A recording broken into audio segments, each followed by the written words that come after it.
ओ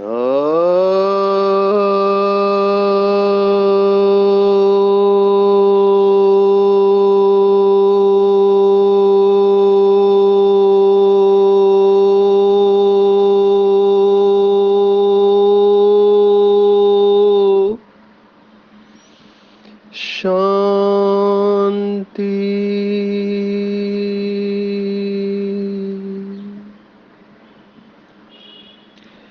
आज 26 सितंबर 2022 भारत में सोमवार है। Today is 26th September 2022 and it's Monday in Bharat.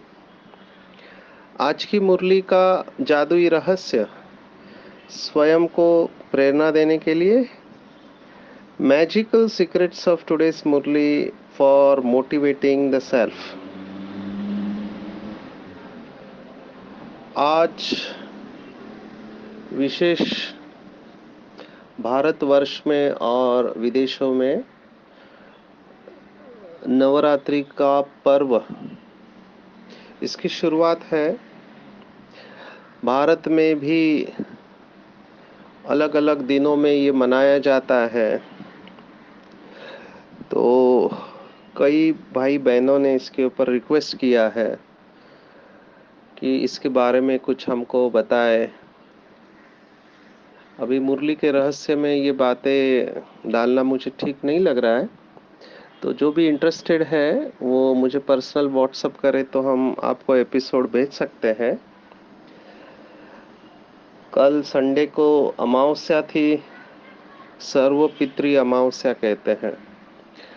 इसका भी बहुत इंटरेस्टिंग स्पष्टीकरण है। भारत में जो भी परंपरा या प्रथाओं से बातें चलती है उसमें कहीं ना कहीं कोई ना कोई राज है, पर हम उस रहस्य को जानते नहीं हैं। मुझे ऐसे लगता है ये सर्वपितृ अमावस्या जो कहते हैं कि हमारे पितृ जो है माना पूर्वज जो होके गए हैं, तो शास्त्रों में ऐसे बताते हैं कि उनकी जो भी मनोकामनाएं रही है पितृलोक कहा गया है। पितृलोक जो अलग अलग लोक है उसमें एक पितृलोक है जहाँ पे सब हमारे पितृ या पूर्वज रहते हैं।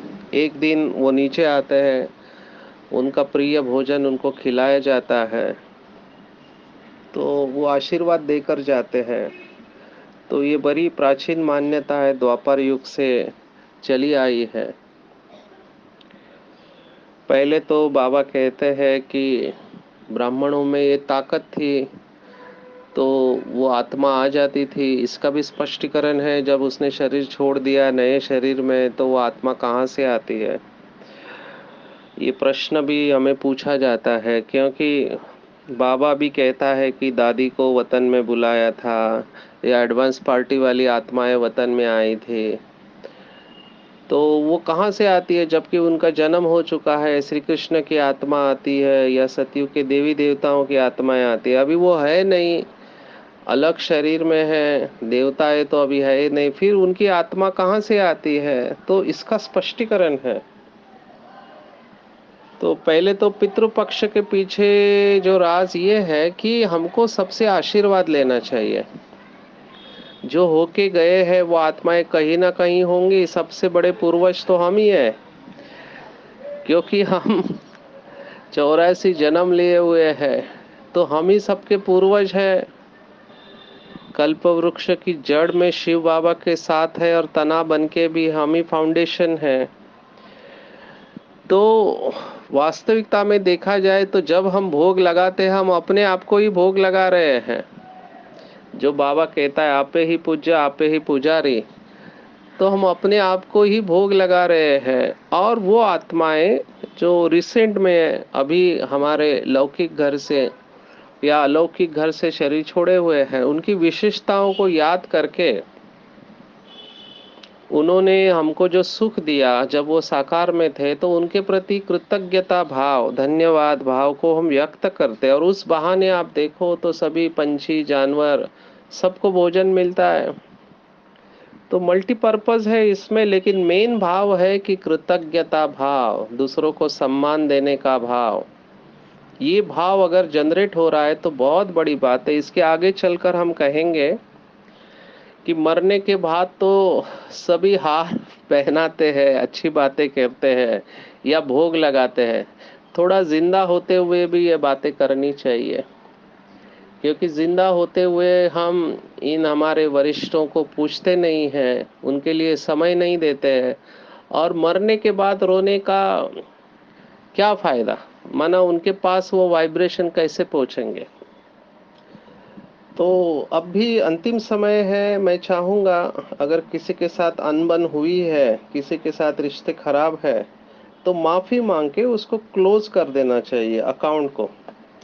उसको पेंडिंग नहीं रखना चाहिए, क्लोज करके। क्योंकि ये सब रियलाइजेशन मरते वक्त होता है कि हम मन के अंदर गांठ बांध कर जा रहे, ग्रंथियों को लेकर जाते हैं, भारी होकर जाते हैं।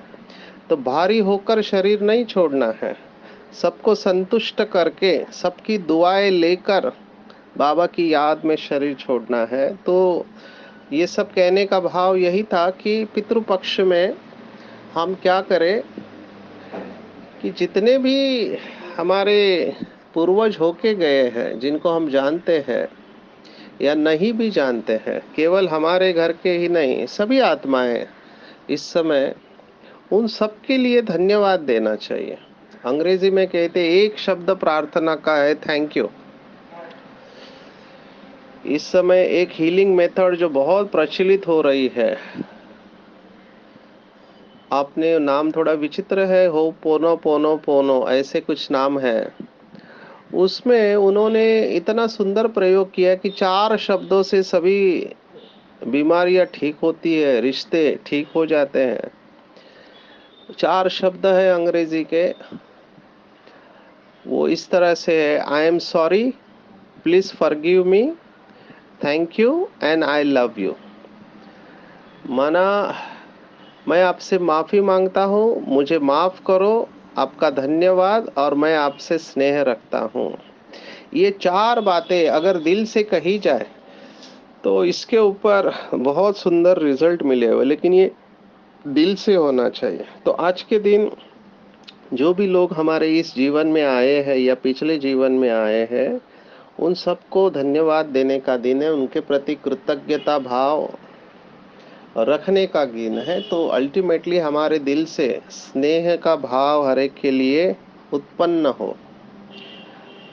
आज की मुरली अगर देखा जाए तो बहुत सारे राज बाबा ने खोले हुए हैं जो भक्ति मार्ग में भी लोगों को पता नहीं है। ऐसे राज बाबा ने आज की मुरली में खोले हुए हैं।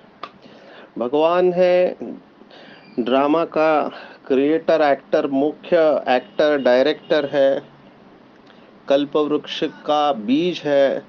तो पूरे कल्प वृक्ष को जानता है और उसने ये राज हमको समझा है। वो राज को भी हम थोड़ा टच करेंगे, और बाबा ने संपूर्ण अवस्था के लक्षण बताए हैं, वो भी हम देखेंगे स्टेप बाय स्टेप। पहला शब्द जो मुझे अच्छा लगा वो गायन और पूजन योग्य। दोनों में फर्क है, एक गायन योग्य होते हैं और एक पूजन योग्य होते हैं। तो गायन किसका होता है? तो जो बहुत सेवा करते हैं उनका गायन होता है। लौकिक में भी देखो, बाबा ने आज बापूजी को याद किया, महात्मा गांधी जी को, कि उन्होंने या कांग्रेसियों ने भारत की बहुत सेवा की। वहां तो उस समय एक ही पार्टी थी, आज के जैसे खिचड़ी नहीं थी। उस समय एक ही थी और देश को स्वतंत्र करने की लगन थी इनके अंदर। हालांकि स्टाइल ऑफ वर्किंग अलग था, कुछ लोग जहाल मत वाले थे, कुछ लोग सॉफ्ट वाले थे, लेकिन फिर भी इन्होंने भारत को स्वतंत्र करने के लिए अलग अलग तरीके से एक होकर लड़ते थे। तो महात्मा गांधी को मेजॉरिटी लीडर मानते थे, तो बाबा ने उसको याद किया आज की मुरली में। गायन है उसका, टैगोर का भी गायन है, अभी भी आया था मुरली में। दोनों के जीवन कहानी के ऊपर वॉल्यूम्स लिखे गए हैं। तो जो सेवा करके जाते हैं उनकी महिमा होती है, उनका गायन होता है। ऐसे ही लौकिक में जो सेवा करके गए उनका गायन होता है, वैसे ही बाबा के बच्चे भी जो बहुत सेवा करते हैं, बेहद की सेवा करते हैं, बहुत लोगों को सुख देने के निमित्त बनते हैं, उनका भी गायन होता है। लेकिन बाबा ने कहा पूजा नहीं हो सकती,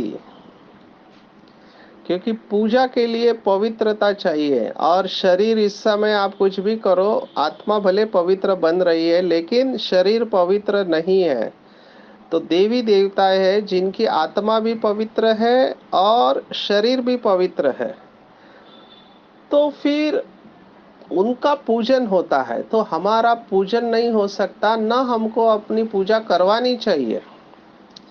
बाबा को ये बिल्कुल नहीं अच्छा लगता था। आप देखेंगे पूरे ब्रह्मा कुमारी में कहीं पर भी ब्रह्मा बाबा की पूजा हो रही है ऐसा कहीं नहीं है। केवल एक ही बात मुझे याद आ रही है कि जगदीश भाई ने मम्मा की आरती उतारी थी, क्योंकि मम्मा साक्षात ज्ञान की देवी सरस्वती है। तो भक्ति मार्ग की आरती मम्मा को देख कर, क्योंकि वही आत्मा है जिसको भक्ति मार्ग में याद करते हैं लोग, दुर्गा है, सरस्वती है, लक्ष्मी है। तो पूरी दुर्गा की आरती कही थी और आखिर में मम्मा ने कहा बस करो अब। बाबा ने कहा था कि ये इतनी महान आत्मा है, आपके सामने है, भक्ति में आपको इसका इतना याद करते, आप साक्षात आपके सामने है। तो ये केवल मुझे याद आ रहा है इंसिडेंट्स। बाकी ब्रह्मा बाबा ने अपनी कभी पूजा नहीं करवाई। इनफैक्ट हमको निर्भय भाई बताते थे, उनके साथ मधुबन में हम भोजन करते थे। पांडव भवन में पहले रहते थे, बाद में ये सब आत्माएं नीचे आकर रहने लगी शांतिवन होने के बाद। तो वो कहते हैं कि मैं बाबा के पास जाता था और दिल होता था, क्योंकि भक्ति मार्ग में सुना था गुरु की सेवा करनी चाहिए। तो बाबा बैठे हुए लिखते थे, तो ये धीरे से जाके बाबा के पैर छू के पैर दबाने की कोशिश करते, तो बाबा पैर खींच लेते थे। बाबा को पहले से ही पता चलता था, क्योंकि संकल्पों को कैच करते थे, बाबा की वो अवस्था थी। तो बाबा ने कभी अपनी सेवा नहीं कराने दिया किसी से, क्योंकि he did not wanted to set a wrong example. क्योंकि जो कर्म मैं करूंगा मुझे देख सभी करेंगे। अभी मुरली में आया था, बाबा ने कहा ना स्टेशन पे भी नहीं आना चाहिए लेने के लिए। नहीं तो कोई गुरु आता है तो कितने आजकल देखो कटआउट्स लगते हैं, कितने उनके फॉलोअर आते हैं, स्लोगन क्या क्या बोलते हैं, नारेबाजी लगाते हैं। बाबा ने कहा ये कुछ नहीं करना है, भगवान एकदम साधारण रूप में आता है, इसलिए उसको गुप्त ईश्वर कहते हैं, गुप्त रूप में आता है। तो बाबा इन सब से अपने आप को दूर रखते थे। तो बाबा ने यही बात कहा है कि बच्चे आपकी पूजा नहीं हो सकती, लेकिन भक्ति मार्ग में भावना होती है। जो कोई भी मिला तो उसको भगवान समझ लेते हैं, उसकी पूजा करते हैं। लिटरली मैंने देखा, अभी रिसेंटली जाना हुआ था महाराष्ट्र में। तो हमको तो ऐसी कोई आदत नहीं है, लेकिन महाराष्ट्र में जो ऐसे प्रवचनकार होते हैं जो प्रवचन देते हैं आध्यात्मिकता के ऊपर, उनको हबप कहते हैं, हरि भक्त परायण। तो हमको बुलाया गया था, किसी ने टीवी के ऊपर सुना होगा, तो उन्होंने कहा डॉक्टर सचिन को बुलाएंगे। तो बहुत भावना होती है लोगों की। तो जैसे ही हम बैठे संदली के ऊपर, उनका संदली भी अलग होता है और मुझे ज्ञानेश्वरी के ऊपर प्रवचन देना था। तो जो प्रवचन पूरा हुआ, सबकी लाइन लग गई। मैंने कहा ये क्या है? बोला नहीं, आपसे आशीर्वाद लेना चाहते हैं। मैंने कहा हमारे अंदर ऐसा नहीं होता है, ब्रह्मा कुमारी में आप डायरेक्ट परमात्मा से ले सकते। बोला नहीं, यहाँ की परंपरा है। तो मैं देख रहा था सभी लाइन में खड़े रह के सिर के ऊपर पैर, सिर के ऊपर अपना सॉरी पैर के ऊपर अपना सिर रख के आशीर्वाद ले रहे थे, और उसमें सभी थे छोटे बड़े। तो मुझे थोड़ा अंदर से लग रहा था ये क्या है भक्ति मार्ग में, लेकिन ये परंपरा से चला आता है। तो हमको तो अच्छा नहीं लग रहा था, क्योंकि ऐसे कोई लेना नहीं चाहिए। हम तो शिव बाबा के पास भेज देते हैं, क्योंकि लेना है तो शिव बाबा से ले लेना चाहिए। तो युक्ति से बाबा का परिचय देना चाहिए। ये आपको इसलिए बताया कि आप जैसे सेवा करते हो, सेवा में आगे बढ़ते हो, लोगों को फायदा होता है, तो लोग आपसे जुड़ने लगते हैं। अभी देयर इज नथिंग रॉन्ग कि मार्गदर्शन करना चाहिए जरूर, लेकिन बाबा की तरफ उनको भेज देना चाहिए, क्योंकि पतित पावन शिव बाबा है। तो गायन और पूजन की इतनी बात है, जब तक हम संपूर्ण पवित्र नहीं बने हैं तब तक पूजन नहीं हो सकता, गायन। और बाबा ने आज विशेष कहा कि ब्राह्मणों की माला नहीं बनती है। आज बाबा ने फिर से कहा, ऐसे बच्चे बाबा के थे जिनको 3 और 4 नंबर पे माना अष्टरतन में रखा जाता था, आज वो बाबा के नहीं है, बाबा का हाथ छोड़ दिया, किसी न किसी कारणवश माया ने प्रवेश कर लिया। तो ये जो भक्ति मार्ग में गायन है, बाबा भी मुरली में कहता है, श्रीमद् भगवत गीता में हमने इसको देखा है कि माया बड़ी दुष्टर है, किसी को छोड़ती नहीं है। ये 7वें अध्याय में ज्ञान विज्ञान योग जो है उसमें 14वां श्लोक है, दैवी हिसाब गुणमयी मम माया दुरत्तया, माना मेरी माया बड़ी दुष्टर है। मामे व ये प्रपद्यन्ते माया मेताम तरंती ते, ये त्रिगुणमयी माया कही गई है। और जो मुझे प्रपद्यन्ते निरंतर याद करते हैं वो इस माया को जीत पाते हैं, तर जाते हैं सागर से। माया मेतम तरंतिते ऐसे शब्द आया है। तो ये शब्द भगवत गीता का है, बाबा जो सुनाते हैं दुष्टर है। मेरे पास बहुत सारे भाई बहने कहते हैं कि पहले हम भक्ति करते थे तो इतना समस्या नहीं था, लेकिन जैसे ही हम योग करने लगे पता नहीं कहाँ कहाँ से थॉट आने लगते हैं। बाबा ने तो आज मुरली में कहा बूढ़े भी जवान हो जाएंगे। एक भाई ने कहा मैंने कभी शराब को हाथ नहीं लगाया जीवन में, लेकिन सपने में मैं शराब पी रहा हूँ, कहाँ से आया है ये?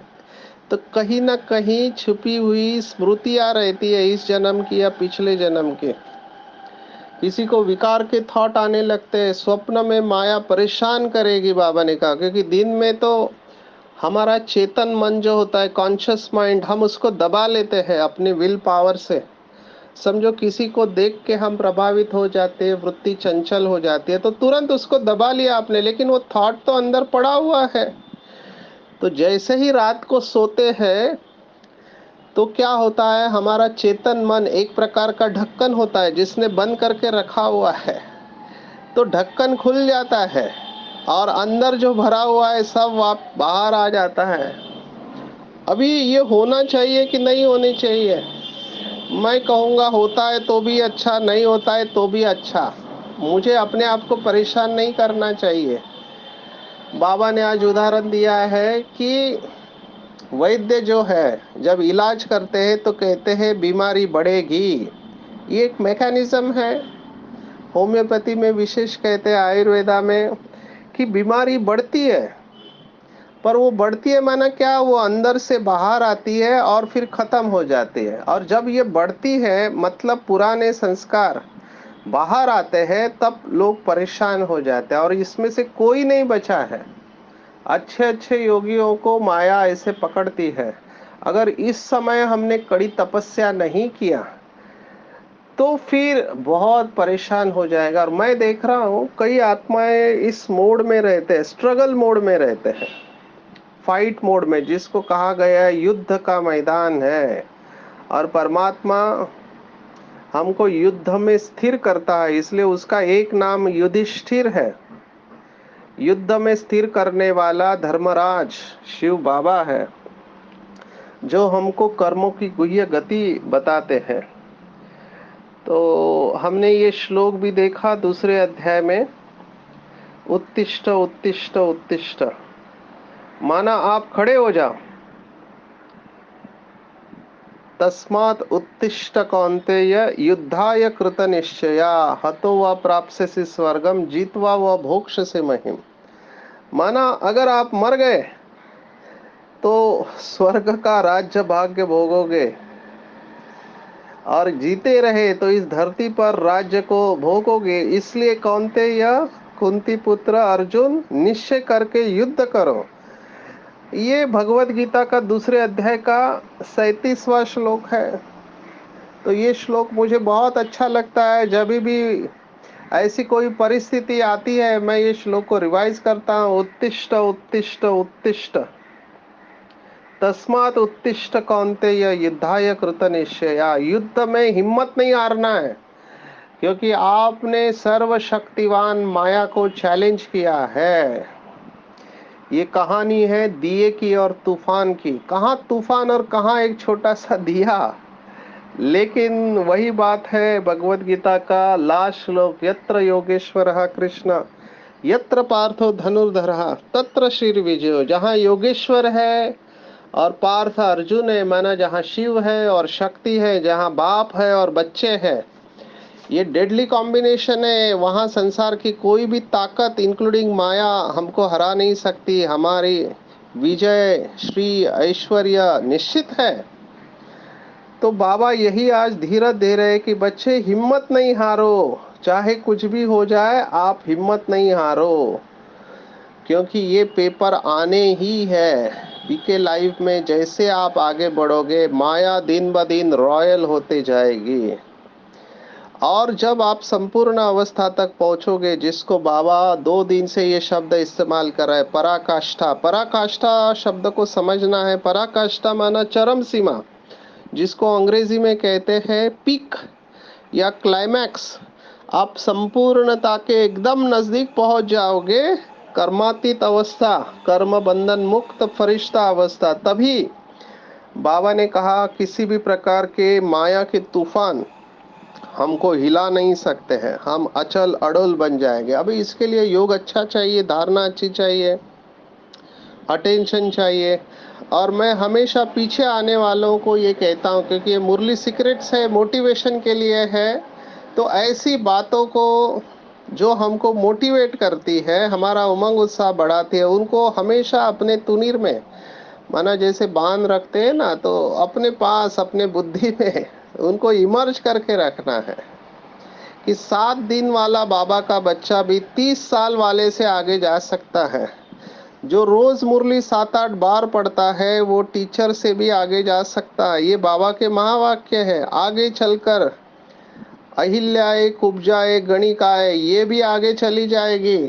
ये बहुत मोटिवेशनल बातें हैं। ये पूरा भगवत गीता है लौकिक।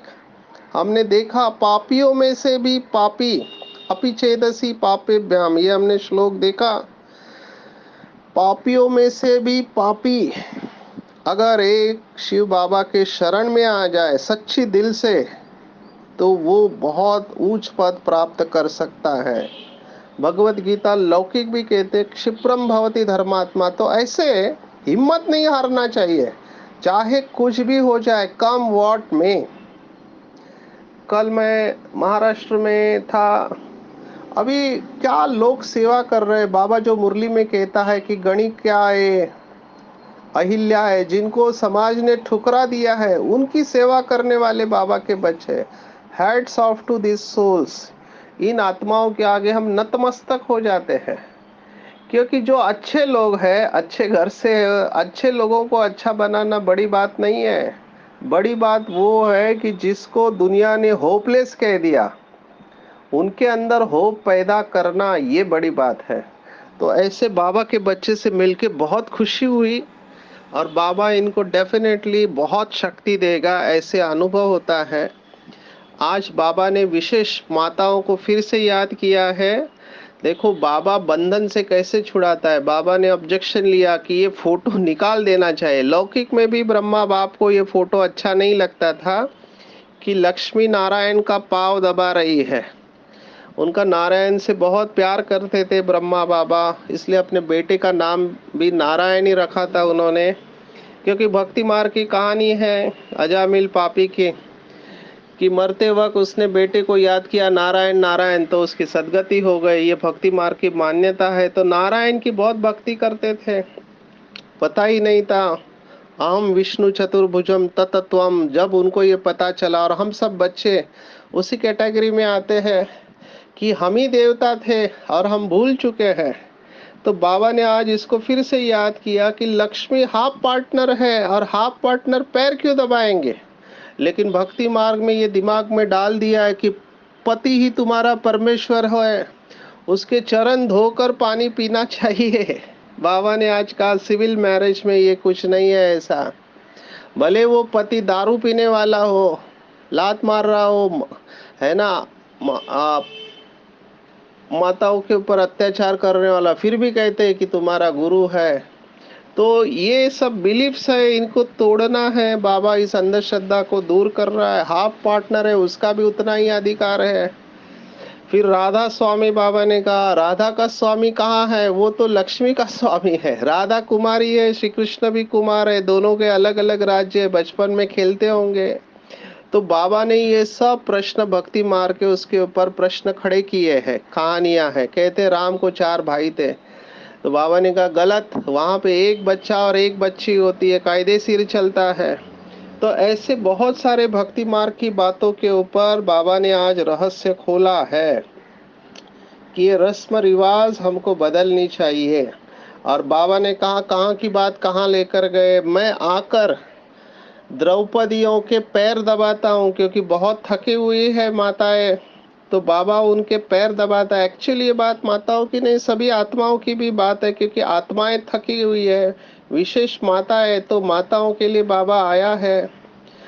तो पाँव दबाते हैं। तो ये बात कहाँ से कहाँ लेकर गए बाबा ने कहा, बहुत बाबा ने कहा उलट सुलट कर दिया है ऐसे। और एक बात बाबा ने कही जो बहुत सूक्ष्म है, समझने में टाइम लग सकता है, कि शिव और शंकर को क्यों मिला दिया, क्योंकि दोनों जन्म मरण में आते नहीं है। ब्रह्मा सो विष्णु बनता है, दोनों नीचे आते हैं, लेकिन शंकर सूक्ष्म वतन में रहता है और शिव बाबा तो निराकार है।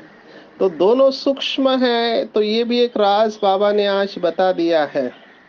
धारणा करने वाले बाबा के बच्चे सभी नंबरवार है। जो कल्प पहले पद पाया था वही पुरुषार्थ चल रहा है, और बगैर पुरुषार्थ के कुछ हो नहीं सकता। माया तो घुसा मारेगी, रुद्रमाला से हम ट्रांसफर हो जाएंगे। तो माया के तूफान आएंगे, लेकिन डरना नहीं है। तस्मात उत्तिष्ठ कौन्तेय, उत्तिष्ठ उत्तिष्ठ उत्तिष्ठ, उठकर खड़े हो जाना चाहिए। अगर गुस्सा मारते हैं, जैसे वो बॉक्सिंग में गुस्सा मारते हैं ना, गिर जाते हैं, फिर उठकर खड़े हो जाना चाहिए। हिम्मत नहीं हारना चाहिए, क्योंकि करण करावनार बाप दादा है, हम निमित्त है। बाबा ने हमको यहाँ तक लाया है, तो आगे भी बाबा लेकर जाएगा। मुझे जनक के समान सेकंड में बाबा के ऊपर निश्चय करके पुरुषार्थ करके लग जाना चाहिए। मुरली कभी भी मिस नहीं करनी है। माया के तूफानों से डरना नहीं है, श्रीमत पर चलते रहना चाहिए। और पढ़ाई के साथ योग के ऊपर भी पूरा अटेंशन रखना है। विशेष बाबा ने आज कहा कि अधिकारी और अधीन की बात बाबा ने कही है। मेरे पास बहुत सारे आत्माएं आते हैं जो स्ट्रगल कर रहे होते, एक ही उनकी बात होती है कि सचिन भाई हम चाहते नहीं है, लेकिन फिर भी क्या करे, हो जाता है। हम अमृत वेला मिस नहीं करना चाहते, फिर भी अमृत वेला मिस हो जाता है। हम गुस्सा करना नहीं चाहते, फिर भी गुस्सा कर देते हैं। हम ऐसा सोचना नहीं चाहते, लेकिन सोच लेते हैं। तो चाहते नहीं है, फिर भी हो जाता है। ये अधीन आत्मा का लक्षण है।